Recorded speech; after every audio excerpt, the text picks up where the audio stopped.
চায়ের দোকানে গিয়ে তো লম্বা চূড়া আড্ডা আমরা ঠিকই মারতে পারি, তাই না? এখনকার যারা মুরব্বী আছে এদের মতো গল্প কিন্তু আর কেউ করতে পারে না।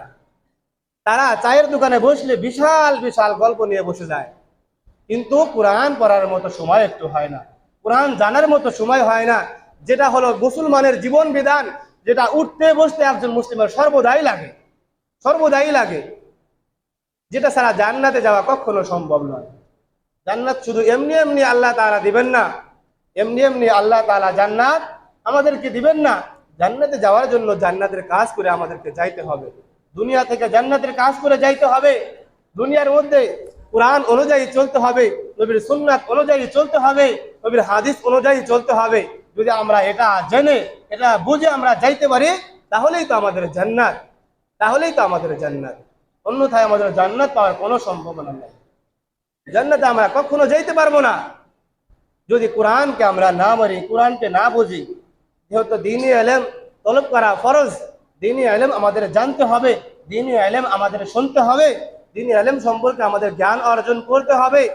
তো আসুন ভাই দোস্ত বুজুর্গ, দুনিয়ার আমরা তো দুনিয়া কামাই করি, দুনিয়ার পিছে তো ঘুরি, দুনিয়ার পিছে ঘোরার সাথে সাথে আমরা একটু সময় 1 ঘন্টা 2 ঘন্টা 3 ঘন্টা কিছু সময়, এখন তো মুরব্বী হয়ে গেছেন, বৃদ্ধ হয়ে গেছে, এখন কিসের দুনিয়া? এখন কিভাবে আপনি দুনিয়া কামাই করবেন? এখন তো দুনিয়ার কোনো কাজও করতে পারেন না, এখন শুধু গল্প গুজব আর ঘুরে বেড়ানো ছাড়া আর কোনো আপনাদের কাজ নাই। এজন্য আসুন আমরা কোনো এক হুজুরের কাছে বসি, কোনো আলেমের কাছে যাই, কোনো একজন হুজুরের কাছে গিয়ে এই ইসলাম সম্পর্কে জানি, কোরআন সম্পর্কে জানি, কোরআনটা একটু শুদ্ধ করার চেষ্টা করি। আল্লাহ রাব্বুল আলামিনের রাসূল তিনি বলেন, যদি কোনো ব্যক্তি কোরআন শুদ্ধভাবে পড়তে পারে না, কিন্তু সে সৃষ্টার উপরে ছিল, কিন্তু সে কি ছিল?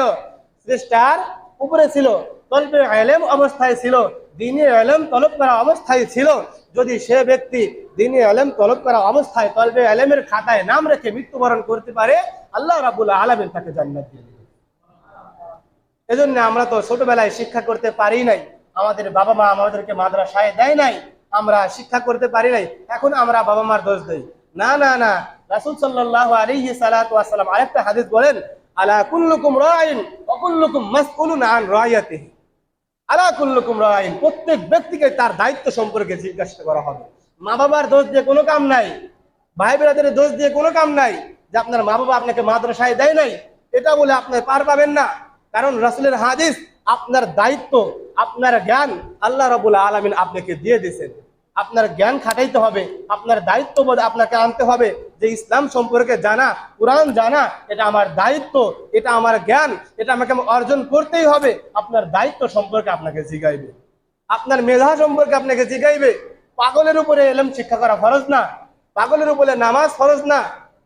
আপনাকে আল্লাহ রাব্বুল আলামিন জ্ঞান দিয়েছেন, বুঝ শক্তি দিয়েছেন, আপনাকে অবশ্যই জানতে হবে, তাই না ভাই? আমরা চাইবো তো ইনশাআল্লাহ দ্বীনি ইলম সম্পর্কে জানার। ইনশাআল্লাহ আল্লাহ রাব্বুল আলামিন আমাদেরকে এই কোরআন সম্পর্কে জানা তৌফিক দান করেন। আল্লাহ রাব্বুল আলামিন